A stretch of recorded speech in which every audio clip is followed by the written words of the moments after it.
你了！伤风败俗的孽女，给我滚出来！怎么是你？父亲以为是谁？怡宁呢？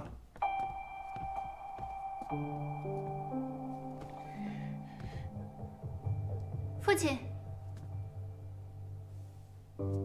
我在这儿。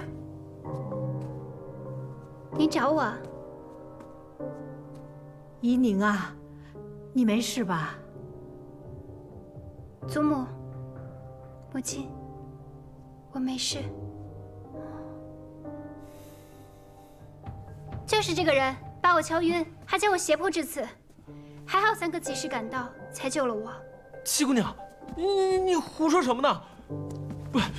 不是你约我在此相见的吗？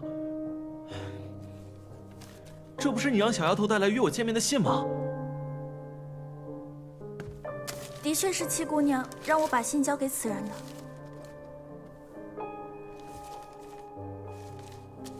自拈罗带结同心，暖处偏知香气深。盼与君一会。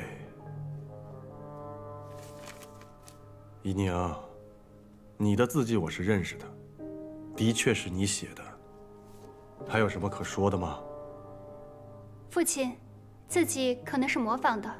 再说了，这小丫头虽然是我院子里的，但并非跟前儿的。这么私密的事情，我怎么可能教育她呢？对啊，贴身丫鬟应该是雪芝。姑娘，不是你说怕雪芝姐姐出面太过显眼，所以让一个衍生的丫头来办吗？哦，对了，还有，这是你我相识时你送我的信物，我一直贴身带着呢。这不是当年我赠予你母亲的罗带吗？这条罗带我见过，我和大姐姐曾在院里捡到过它。正是此人匆忙赶来相认，还说是于他一个很重要的人送他的。此事大姐姐可以作证。这条罗带，我让松枝带去洗晒，洗晒时弄丢了，我还十分心痛。毕竟这是母亲的遗物。住口！不知廉耻！我看你分明就是在狡辩。白管家，在，把七姑娘和这个伶人分别给我关起来。行了，让怡宁把话说完。谢祖母。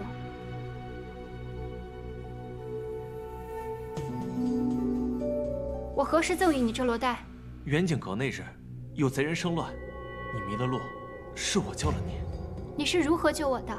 那日天气极好，你穿着一件淡黄色的被子，格外的好看。你感激我相救之情，咱俩一见倾心。你赠了我罗带，许下白首盟约，就让我来罗府寻你啊。那日是我救了七姑娘，何时见过你啊？淡黄色的被子。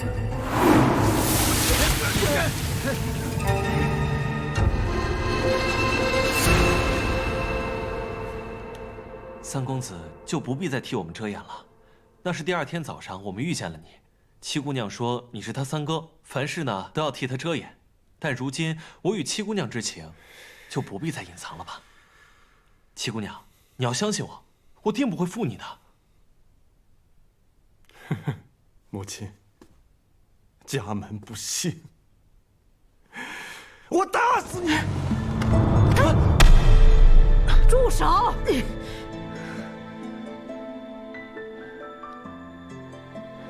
能动动脑子吗？此事疑点甚多，还没问清楚呢，你就动手。母亲，如今人证物证俱在，如果再问下去的话，就是丢咱们罗家的脸。你说你在远景阁何处救的他？当日那么乱，你又是如何脱身的？那日太暗了，这具体在何处，我也记不大清了。太暗，你刚才不是还说天气极好吗？还有，你刚才说你救了我，可是，在当日北面桃林遇难，南面桥洞下躲雨的事情，你却一件都说不出来。对，我就是在桃林救的你，然后带着你一路跑到南面桥洞下。那时你衣衫还淋湿了，是我生火烤干了你的衣裳。你见我有君子之风，于是要托付终生，这才送了我罗带嘛。远景阁北面是汴河，哪儿来的桃林呢？南面才是桃林，可没有桥洞，而且那日哪来的雨？你这个戏子，真是阎罗王出告示，鬼话连篇。说吧，谁让你诬陷的七姑娘？我第一次去远景阁，那日又乱，具体我记不清了。但这罗带，确实是七姑娘赠我的。父亲，这罗带与您送我母亲的不是同一条，您仔细看看。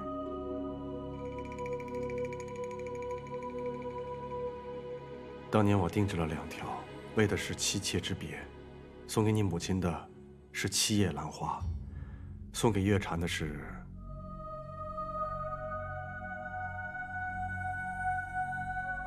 6叶兰花。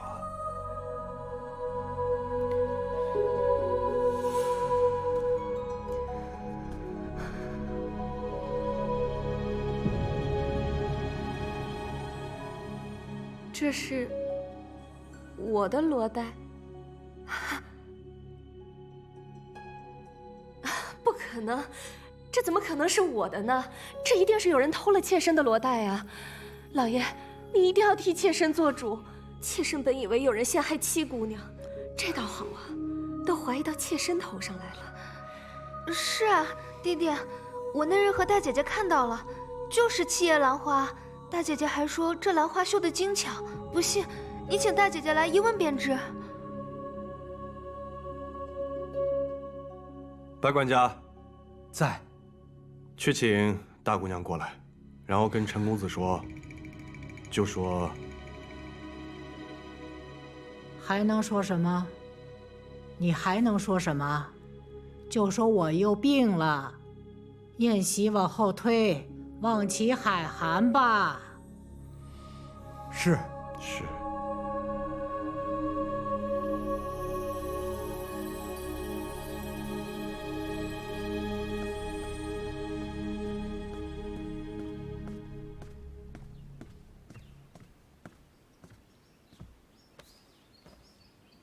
大太师，老夫人病了，宴席往后推一推。知道了。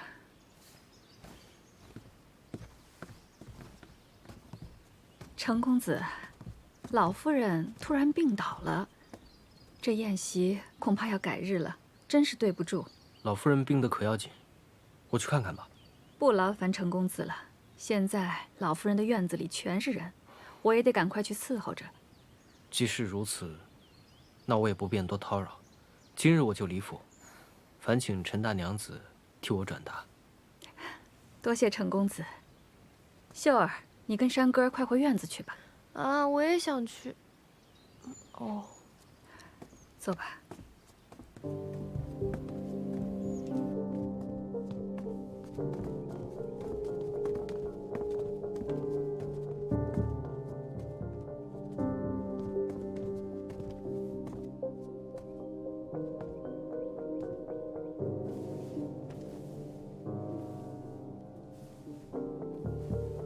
母亲，叫我们过来是有何事啊？我有些话要问一玉。大姐姐，你可还记得前几日我们在院里散步的时候，曾捡到过一条罗带，随后便还给了那莲青？记得。当时我们还讨论过上面绣的兰花，大姐姐应记得，是一朵7叶兰花。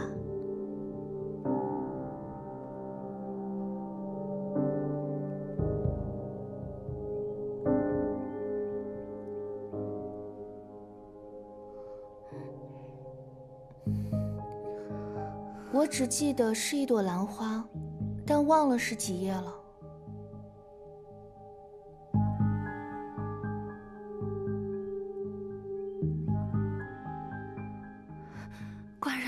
妾身真的是冤枉的，我真的不认识这灵人。这怎么可能的？那信上的诗呢？的确是七妹妹的字迹，这又如何解释？行了，都先各自回自己的院子，没有我的允许，不许出来。至于这个灵人，不如报官吧。让府衙的人用刑审问，还怕他不说实话吗？还嫌不够丢人吗？报什么官？那官人这意思，不审了。这怎么行呢？必须还我们怡宁一个清白。大娘子此话差矣，此事未有定论，妾身也是清白的。再容我想想。白管家在，先把这个灵人关进柴房。是。弟弟，那我先扶小娘回房了。站住！若是父亲觉得理不清头绪，便听女儿理律。千渠，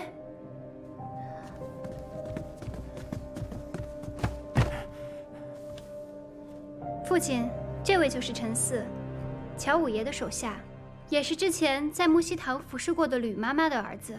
那天在远景阁，就是他持刀追我的。是乔五爷吩咐我，听小娘的差遣，去抓七姑娘的。还有我娘的事儿，也是小娘给了我娘1包银子，让我娘去套话的。其他我什么都没有干，求二爷饶我一命。你别血口喷人哈！你还有什么证据吗？我这儿有乔五爷吩咐我替小娘办事的手信，只要把乔五爷往日的信件拿出来比对一下字迹就行。字迹亦能伪造，谁知道是不是你买通了人，特意陷害我小娘的？我姐姐这时候知道自己是可以伪造的了。二爷，事已至此，必须查个水落石出，不能再息事宁人了。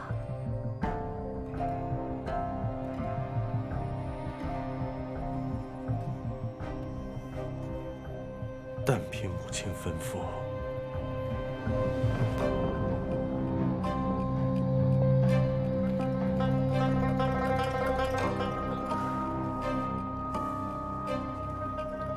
开敬堂。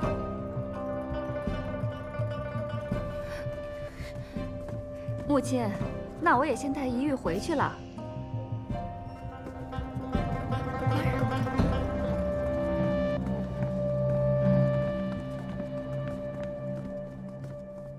三哥，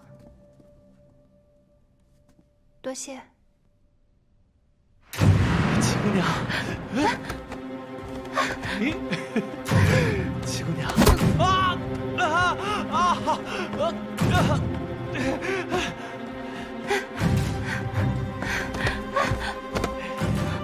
七姑娘，七姑娘，你去哪儿了？七姑娘，干什么？七姑娘，我要换罗台。七姑娘，七姑娘，七姑娘，哎，七姑娘，你喜欢玩这个呀？七姑娘，七姑娘，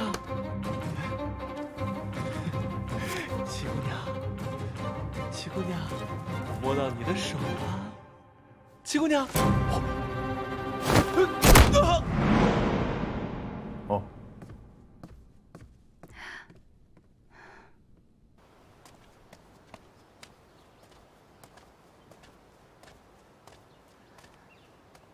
母亲，女儿不是有意要……玉儿，这件事情你做得很好。二房那些鸡飞狗跳的事，我们大房尽量不去掺和。你不愧是我最乖巧懂事的孩子，果然没有让我失望。是，女儿谨记母亲的教诲。你是说，那个像花匠一样的罗三公子，有可能是远景阁和舅舅对阵之人？远景阁那晚正巧出现一男一女，而那女子的确穿着一件淡黄色的衣服。此事，先回去和舅舅禀报了再说。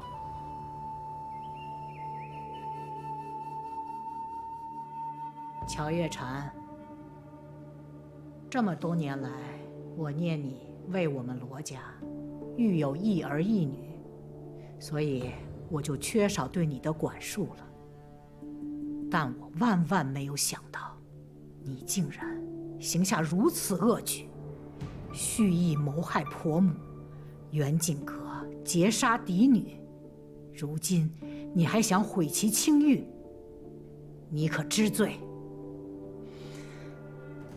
老夫人，陈四说，是乔五爷吩咐他做这个做那个，那也只是一面之词啊。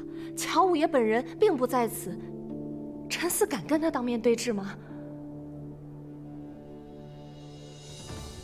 父亲，小娘服侍您多年，一心为您，她不会做这样的事的。爹爹，我小娘每天只关心您是不是冷了，是不是饿了，她心里只有您啊。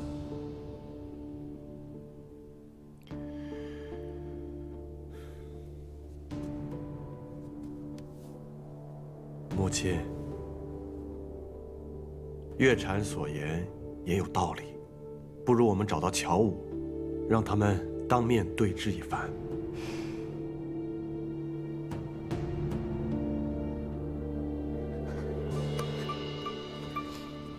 月禅，你……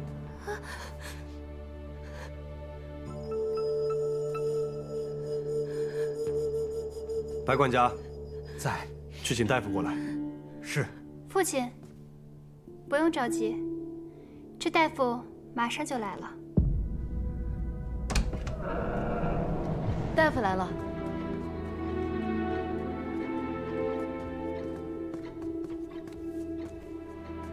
陈大夫，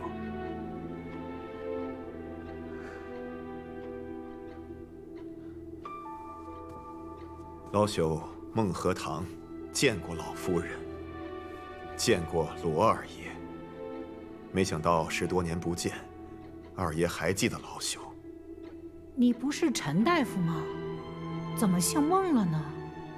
此事说来惭愧，老朽姓孟，扬州人士，只因乔小娘不愿让旁人知道她和老朽是旧相识，故谎称姓陈。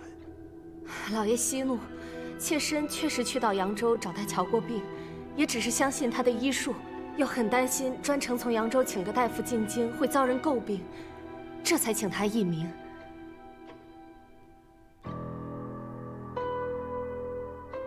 老朽几次进京，曾先后为乔小娘保下了2胎，但有一胎，奈何乔小娘心事过重，伤及了胎儿。老朽虽尽了全力，还是功亏一篑。乔小娘为了不让老朽说出此事，亲自买了宅子，赠予老朽。老朽一时迷了心窍，便照他吩咐所说，滑胎是七姑娘所做，老朽对不住七姑娘。乔月禅呐，乔月禅，你自己保不住你的孩子，居然嫁祸于人，嫁祸于一个小姑娘，居心何其毒也！可怜的怡宁，因为此事被赶去了别院，一去就去了10多年，这些都是拜你所赐。你这是诬陷，你就是诬陷！你说我送你宅子，你有何证据？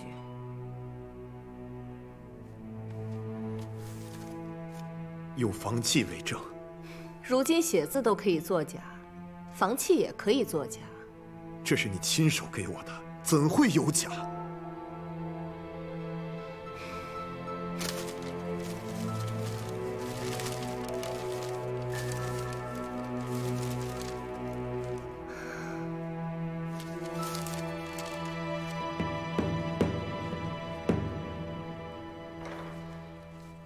房契上写的是庚子年的4月初5，那日莲儿生了场大病，我去寺庙如素祈福，官人担心我腹中的孩子，亲自陪我去的寺庙。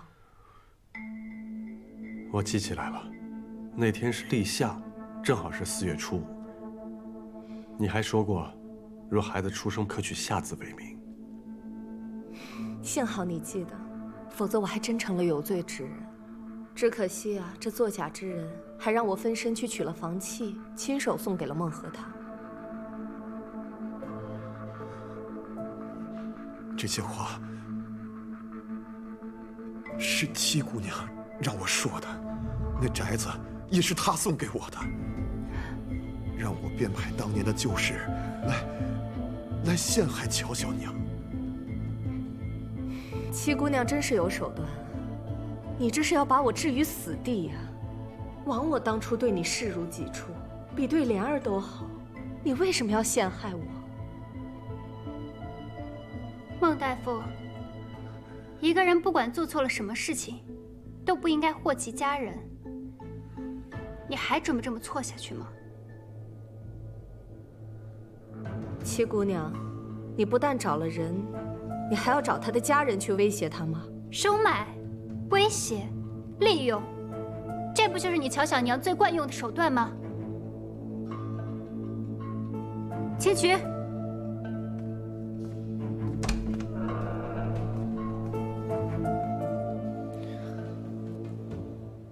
公子，你的伤口渗血了，这样下去让人发现可不得了。张家兄弟把救的人交给青渠了吗？连同乔五爷一起交给青渠了。公子，七姑娘能解决的，要不你先回去吧。她能解决，她解决的方式就是险些把自己给毁掉。公子，你先别生气，小心血流的更多。没事。哎，公子，你没事吧？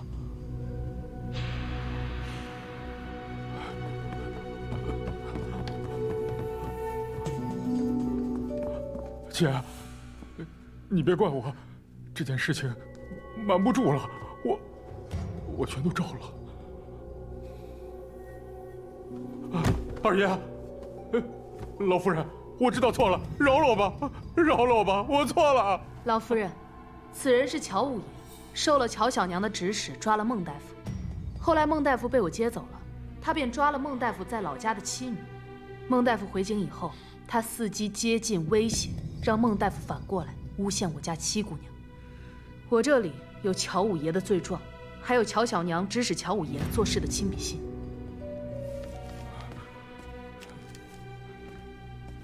还有她，是乔小娘院子里的李妈妈。当年乔小娘栽赃嫁祸之时，她亦可以作证。李妈妈，你不是告病回乡了吗？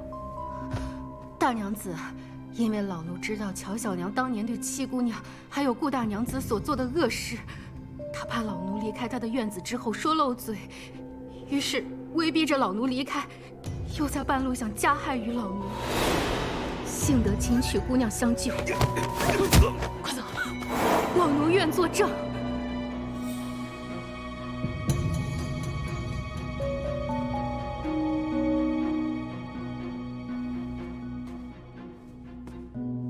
孟大夫，事已至此，你还不想说实话吗？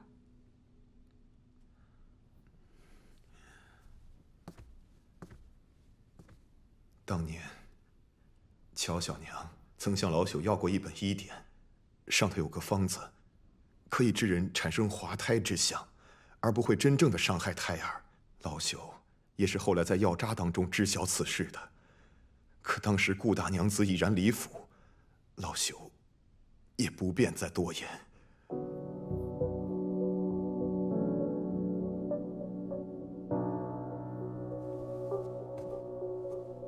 明兰害你之事，都是你自己所为。老朽说，乔小娘这一胎本已保不住，他就用这个来陷害七姑娘，也是真的。还有这些房契，都是乔小娘亲手做的假。乔武抓走了我的妻女，威胁我要用这些假房契来陷害七姑娘，我实在是没有办法呀。公子，这下你可以放心了吧？你为七姑娘的事儿鞍前马后的，真的已经尽心尽力了。哎，来，公子，公子，咱们先回去。哎，走。来，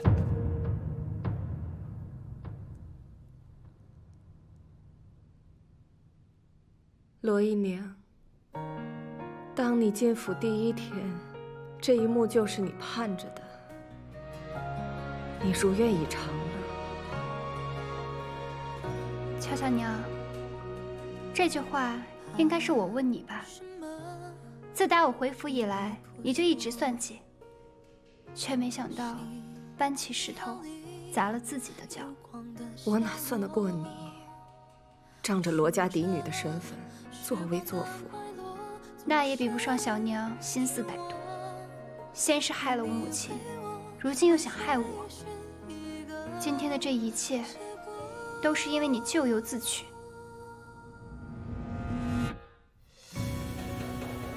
那今日凌人之事，也是你收买了，来陷害依宁的清白。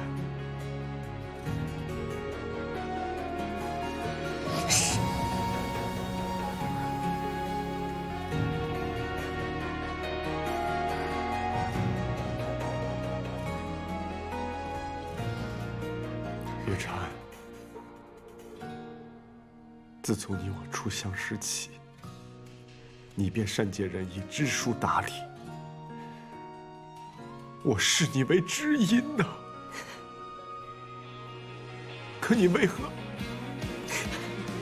变得如此的恶毒？为何这么多年，我给足你银两体面，我从来就没有亏待过你？为何不说话？你说话呀！你说话呀！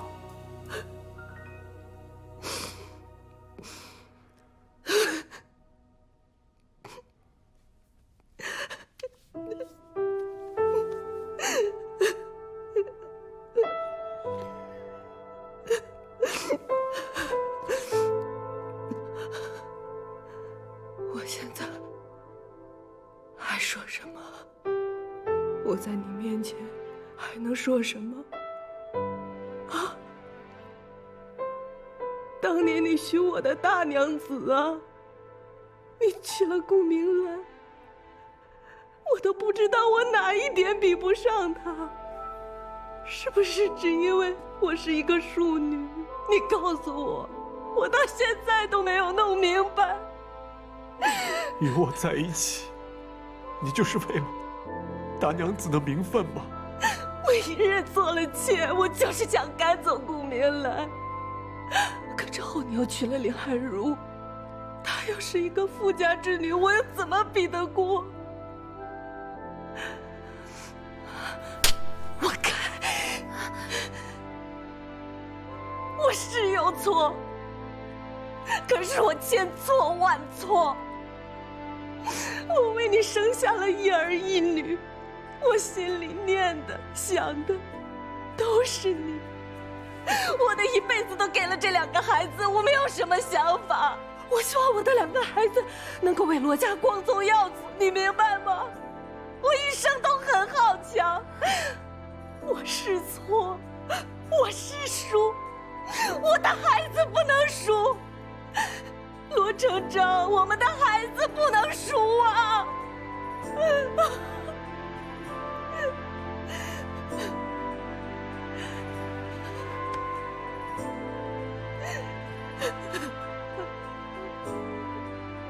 你错了，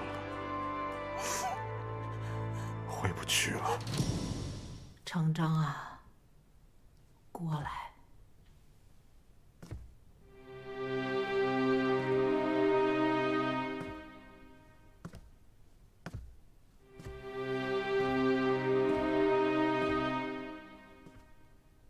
当着老祖宗的牌位，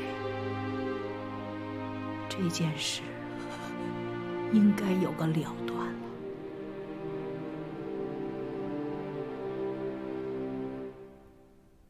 你是罗府的一家之主，为了罗府的清誉，为了罗府的门楣，你来发落吧。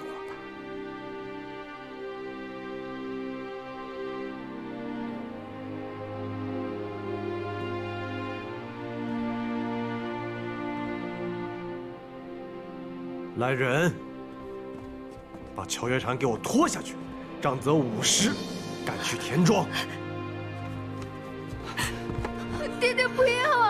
小娘身子弱，不愿替小娘受这50杖，求父亲饶了小娘。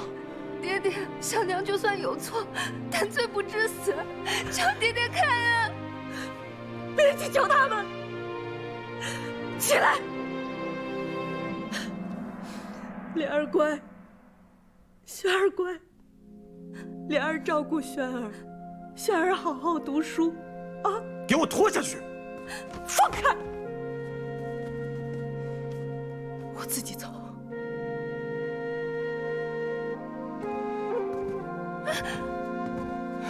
娘，小娘。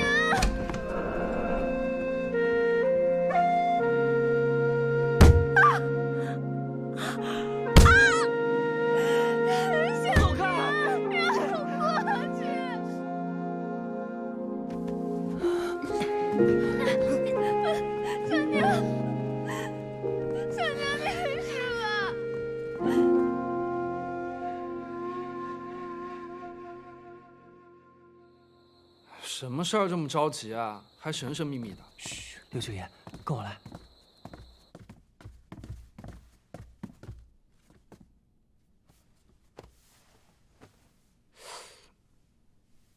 他这伤怎么弄的？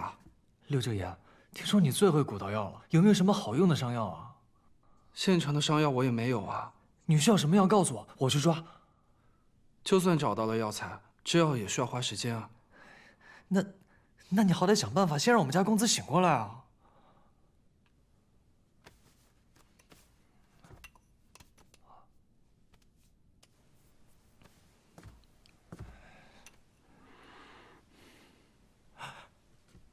公子，你醒了。这可是我秘制的金疮丸，1颗可值钱啊。舅舅，飞燕我会让少安稍后补上，还烦请求求不要把今日之事说出去。尽管我不知道你为什么受到伤，但我觉得你这个人虽然面相不善，应该也不算坏人。放心了，我不会说出去的。多谢舅舅。你这伤怎么样也得躺2个月才能好，你千万别乱动了。少安，我去写个方子，你陪我去抓药。是，多谢刘九言。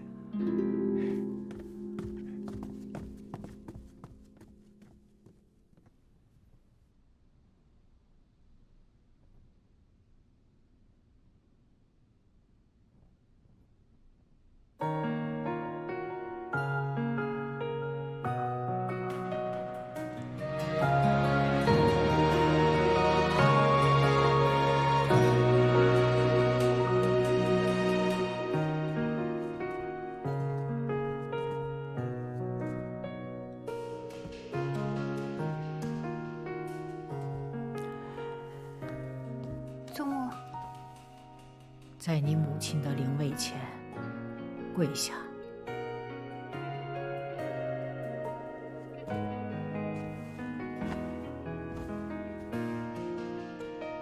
你可知错？祖母，我知道今日所行之事极为凶险，可是宜宁不觉得自己做错了。乔小娘陷害我母亲，毁其声誉，杀人诛心，我揭穿她，何错之有？既然你不知道自己错在哪里，那就一直在你母亲灵位前跪着，直到自己想明白了再来回我。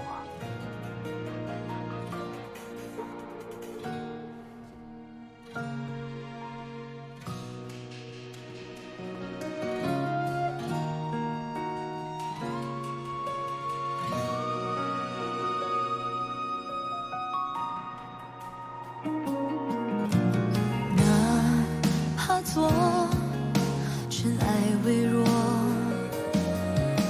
也要飞舞自己的闪烁，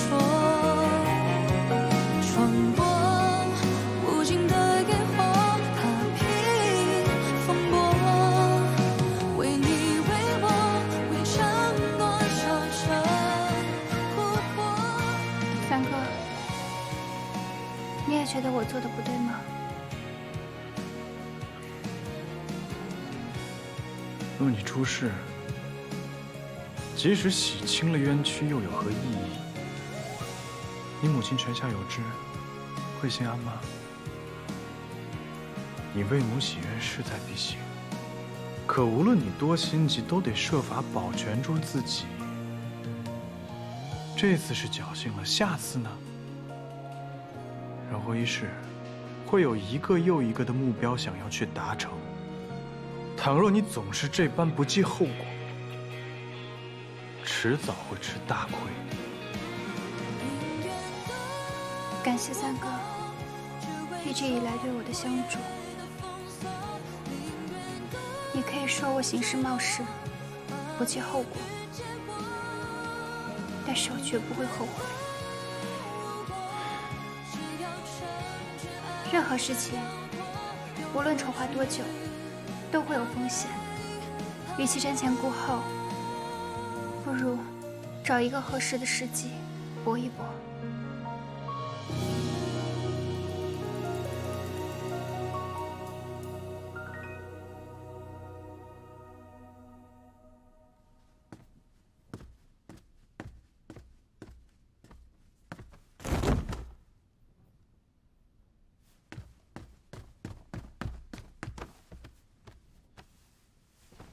姨娘，姨娘，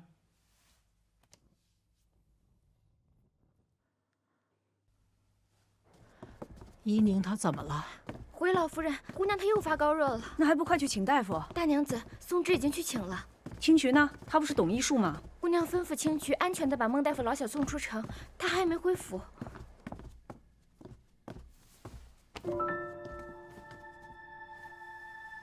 老夫人，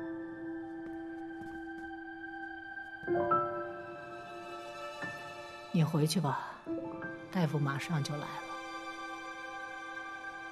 啊。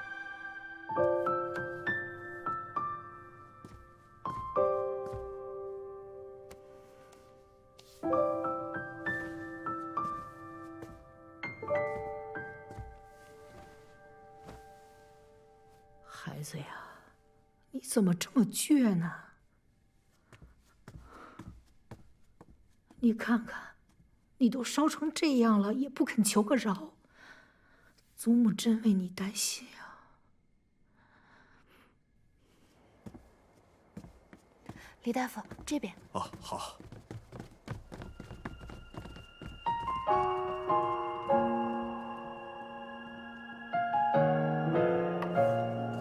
切记，莫让病人操心太过，忧思太甚，否则又会高烧不退。且一般的退烧法子都会收效甚微。敢问杜大夫，若再发病，可有什么缓解之法？法子倒是有，只是寻常人都不太敢试。只要能缓解即可，还请杜大夫直言。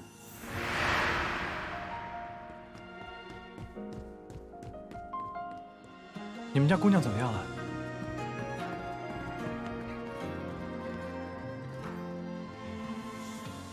母亲，依宁这针也扎了，药也吃了，大半夜过去了，热度一点没退下来，反而越发烫了呢。她这个身体啊，要发寒，看来一床被子不够，拿2床被子来。快去！是。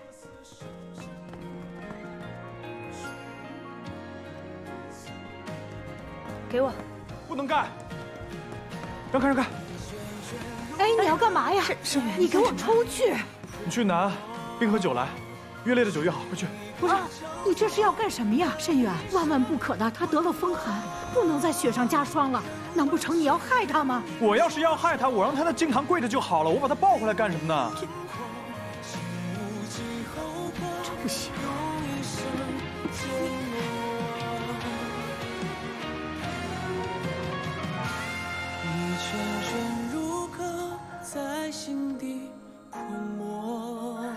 哎，母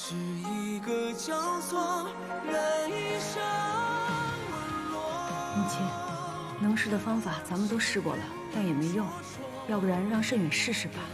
能有用吗？他简直是在胡闹。你们拿酒，擦他的四肢、前胸还有后背，只能擦这几个地方，其他的地方不可以擦，知道吗？快！不行。你这简直要害他！老夫人，您就信我一回行吗？他要是有任何的差池，我把我的命赔上。母亲，你顺眼试试吧。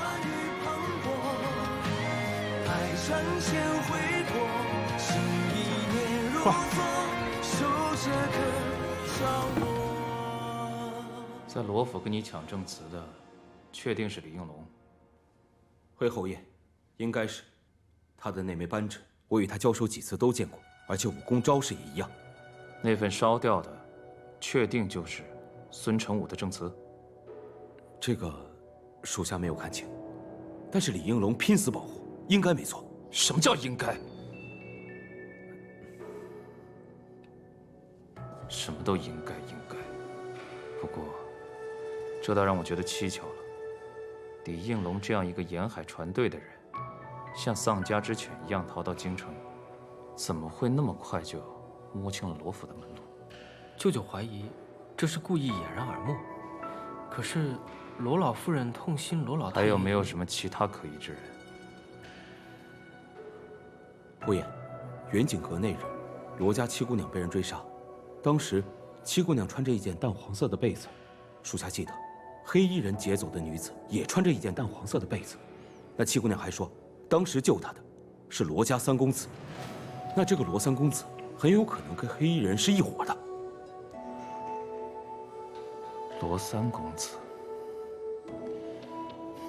这样，你赶紧带人下去，查清楚那日此二人的行踪。是。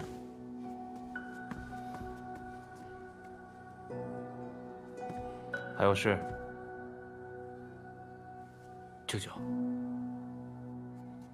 关于那七姑娘，外甥还有一个发现。磨磨唧唧地说。外甥亲眼所见，那七姑娘给罗老夫人剪的一架剪纸屏风，技艺之高超，非常人所能及。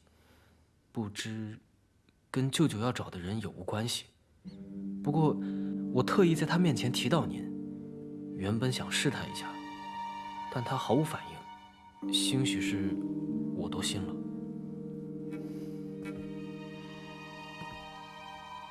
不管她跟梅梅有没有关系，这七姑娘绝对不是什么简单的角色。找机会，等会去会会她。还有吗？没有了。去吧。外甥退下了。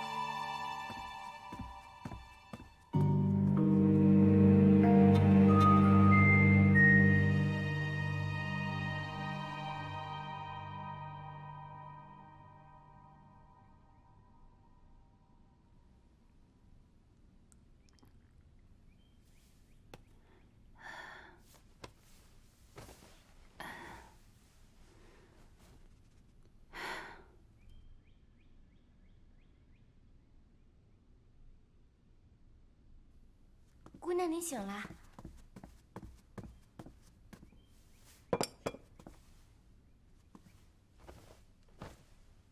我怎么好像依稀看到了祖母、母亲，还有三哥呢？他们都守了您一夜，见您烧退了，才都回去。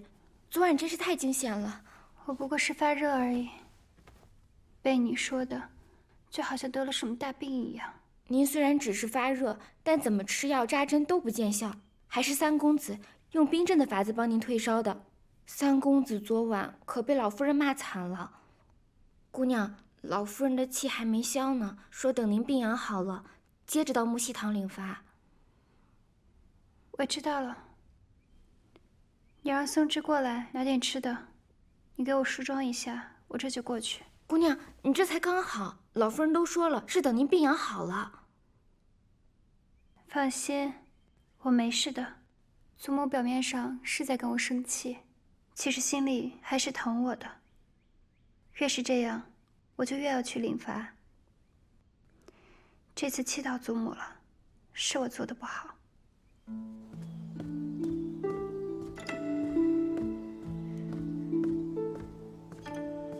老夫人，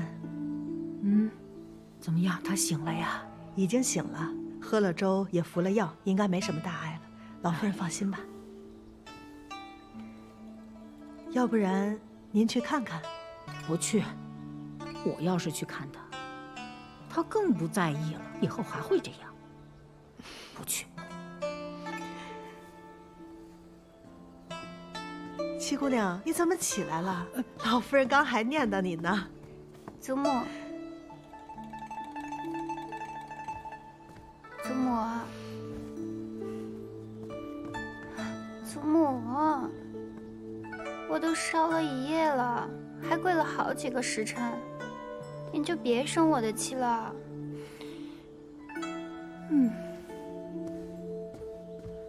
祖母，祖母，哎呀，头好疼啊！我该不会还在发烧吧？我这要把脑袋烧坏了，可怎么办啊？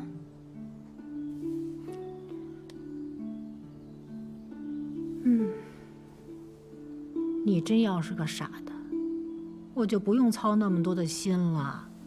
我才不傻呢，我是祖母的开心果，怎么能傻呢？你只要不气我，你就是对我的孝顺。祖母，您的眼睛生得真好看哟！我定是随了祖母，才长得这么好。你这是在夸我呢，还是夸你自己呢？我刚才都闭着眼睛呢。就是闭着眼睛，祖母的心可比谁都亮堂呢。这心眼可通天哦，我的心眼还能通天呐！哎呀，孩子呀，你这么讨好，也哄骗不了我。你跟我说，你这病刚刚好了，怎么就下床了呢？祖母，姨您知道错了，姨宁是过来给您赔不是的。说错在哪儿？错在不该让祖母担心。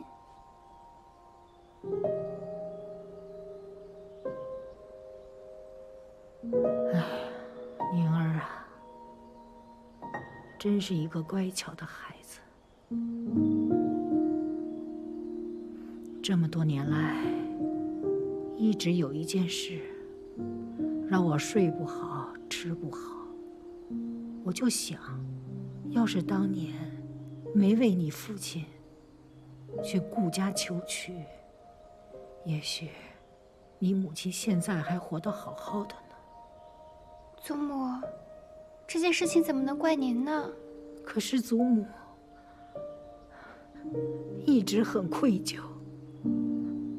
你母亲走的时候把你托付给我，我就想着，我这辈子一定要好好的护你周全。可是你看看你现在，去查什么乔小娘的案子，你就凭你一己之力，万一稍有不慎，那乔小娘再加害于你，那你让祖母怎么办呢？祖母，其实姨宁这次不是单独行事，三哥在我背后一直默默帮助我的。怎么跟他又扯上关系了呢？其实三哥真的是个好人。您看我头上这簪子，就是我母亲当年要留下来给我的，也是她从乔小娘那儿夺回来的。你看看，你一口一个三哥三哥的，看来他倒是帮了你不少。那你老实告诉我，你们兄妹之情什么时候开始那么好了？祖母，其实姨宁最近想起来很多小时候的事情。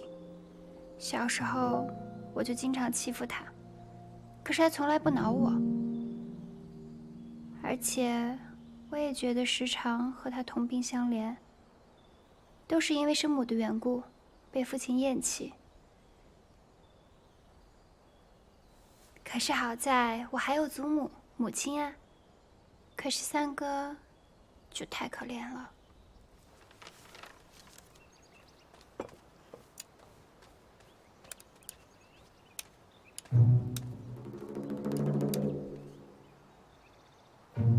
拿走吧。大娘子，前2箱已经点完了。把那2箱衣服和鞋子给他拿到屋里去。是，这2箱搬走吧。是。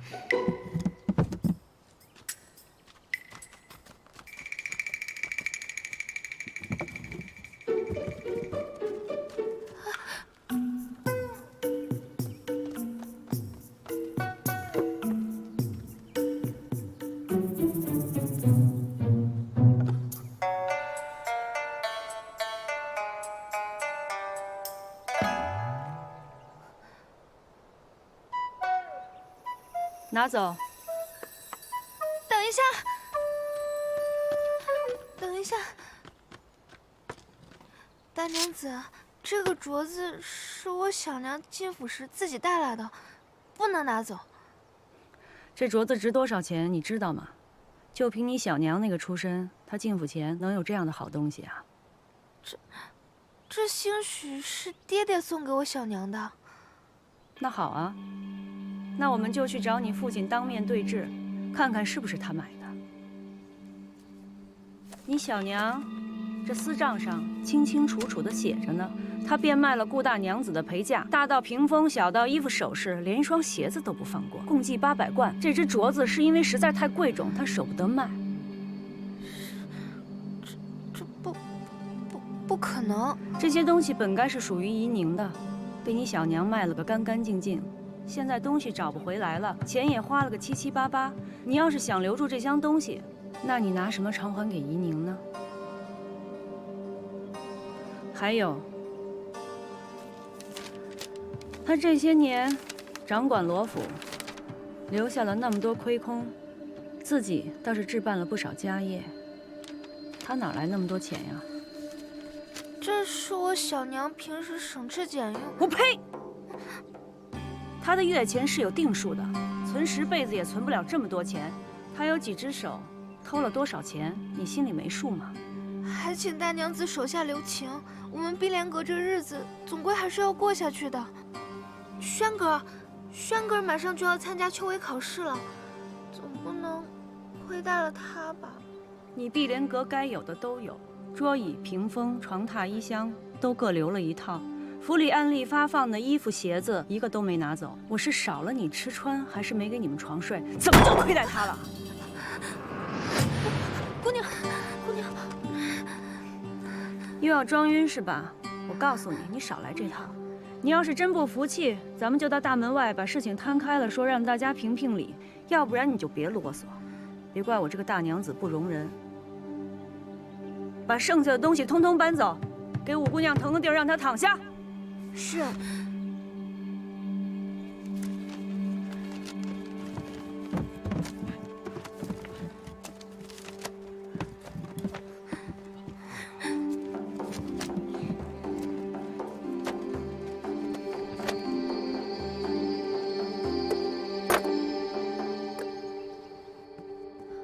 姑娘，您别太伤心了，二爷也许只是还在气头上，他平日里最疼您了。也许过2天就好了。你不懂，这次真的不一样了。爹爹竟然让我好好听林大娘子的教诲，他以前都不是这样的，以后可怎么办呀？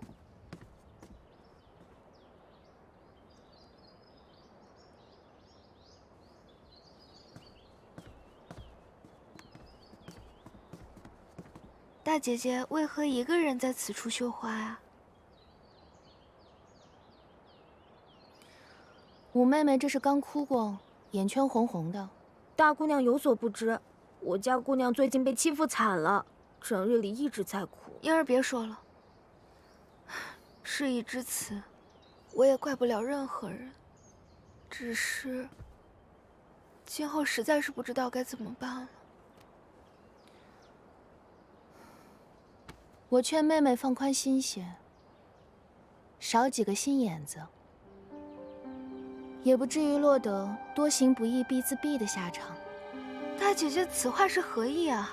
难道是听到什么闲言碎语了吗？小娘做的事情，我实在是不知道的呀。罗一莲，你真是把我当傻子吗？亏我一直真心待你，对你比对罗一秀还亲，你却只是把我当做对付罗一宁的工具。大姐姐明鉴，我绝对没有。让我去给程郎送诗，又骗我去捡罗带，成天在我面前说你们母女俩是如何被罗一宁母女迫害，你还敢说这些都不是你们母女处心积虑预谋好的？我不过是看你钟情于程郎，七妹妹仗着祖母疼爱与你争抢，实在看不下去了才帮你出的主意。至于那条罗带，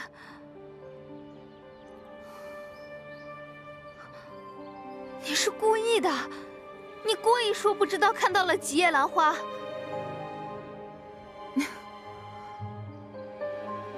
我可不像你，一心只想着害人。我的确不记得当日是几叶兰花。怎么？你不继续扮你的楚楚可怜了？哼！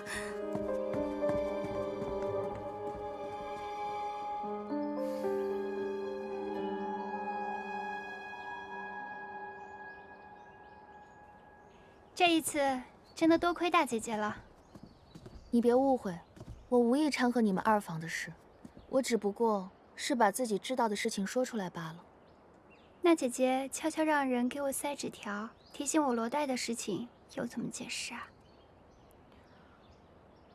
大姐姐的字我还是认得的。行了，上次你替我遮掩花苞之事，这次就当我还你人情。我们俩之间就算是扯平了，这事以后不许再提。这是自然。不过，你是怎么知道另外一条罗带的？那日走水的时候，我趁乱去了趟碧莲阁瞧了瞧。大姐姐定是觉得我心思多，吃亏吃多了，自然会多想一些。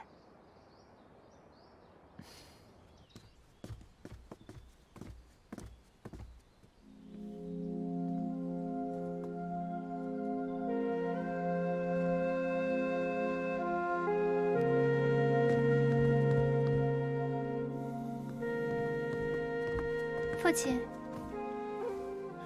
女儿正打算去找您呢。姨娘，为父听说你又病了，身体可好些？多谢父亲关心，女儿好多了。你来找我，是因为你母亲的事吧？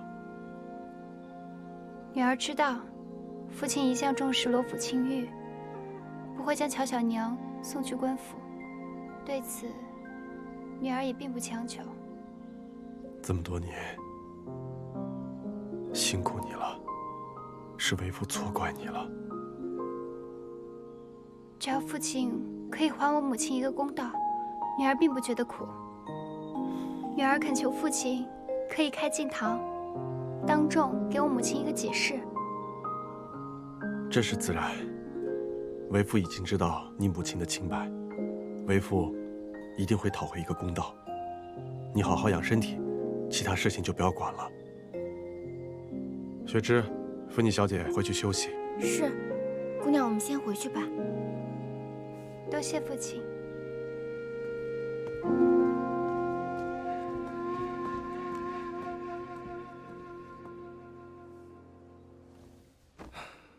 别让他着凉了。是。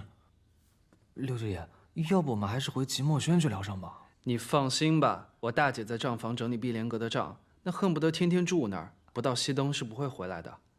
你们就放心在我这儿治，我方便取药。好。倒是你呀，你是不是又没好好养伤啊？这伤口明明都快愈合了，又要崩了。啊，这是我搬了个盆栽就裂开了。不是我说你，你别自己整天整得像个花匠一样。你要是不想留下病根，就得静养。嗯，好的好的。亲兄弟，明算账。呀。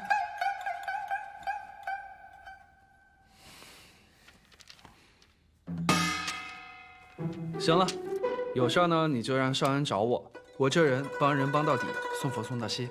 好，哎，舅舅，我还真有一事相求。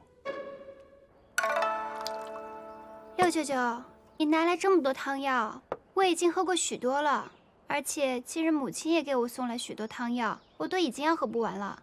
你又送来这么多，就不怕给我淹死？你身体初愈，还有些风寒未解，切不能大意啊。我送的这些全都是好不容易买到的上品。这汤药一看就价值不菲。哎，你不是没有钱了吗？我林茂就是再穷，那也不能苦了我亲外甥女啊！我砸锅卖铁也得买给你啊！以后可不许这么破费啦！快喝！我给你保证啊，这个良药不苦口，并且最重要的是，这送药人的心意。像这些苦了吧唧的药就别喝了。哎，六舅爷，这是大娘子特意命人送来的黄芪牡丹汤。不要喝太多也不好，浇浇花挺好的。哎，六舅舅，这可是我们姑娘最爱的秋海棠，要是浇坏了可怎么办？你放心，这黄芪牡丹汤呢，药性温和，对草木也是有益无害的，保管你这花长得更好。那我就不打搅你休息了。对了，这丹露呢，你滴在茶里，对身体好。我走了。谢谢六舅舅。姑娘，这六舅爷可真有意思，突然来送药不说，还把黄芪牡丹汤给倒了。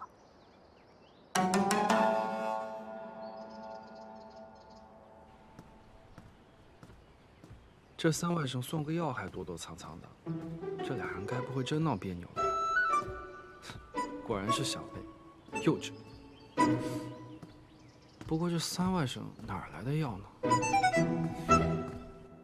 李应龙留下的账本，夏勇师兄好不容易破解了，可他说这只是半本账本，怎么会只有半本呢？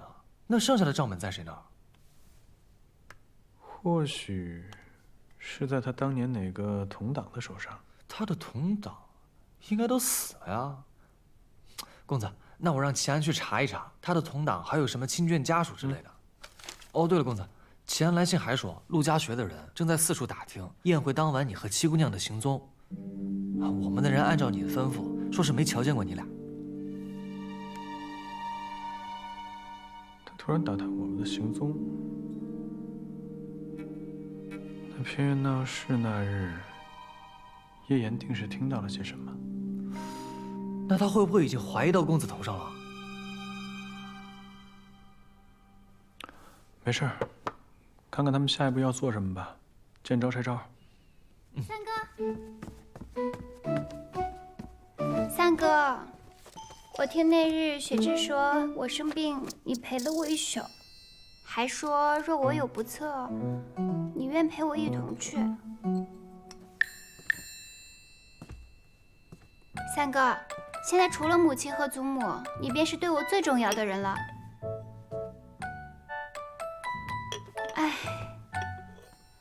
这也不知道怎么回事，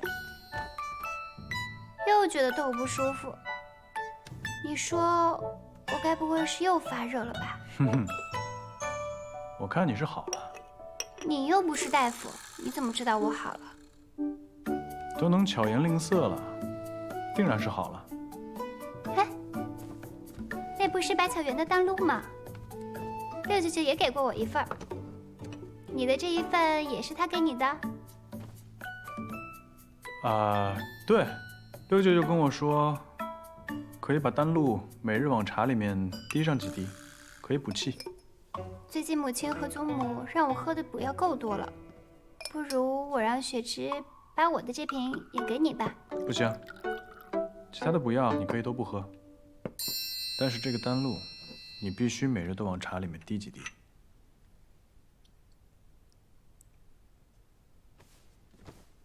三哥，你是不是不会再生我的气了？那你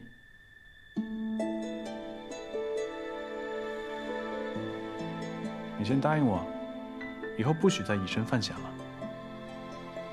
好，我答应你，我保证，以后不管我做任何事情，我都会先保护好自己的。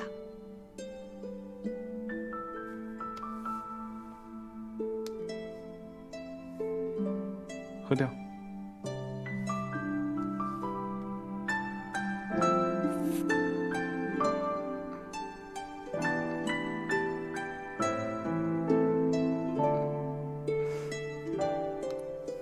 放回去。这些放回去。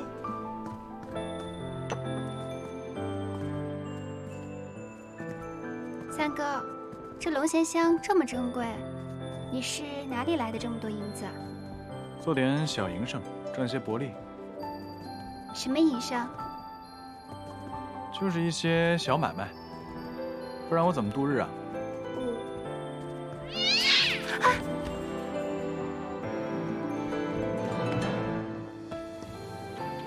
什么东西？公子不必担心，是只小猫。哦。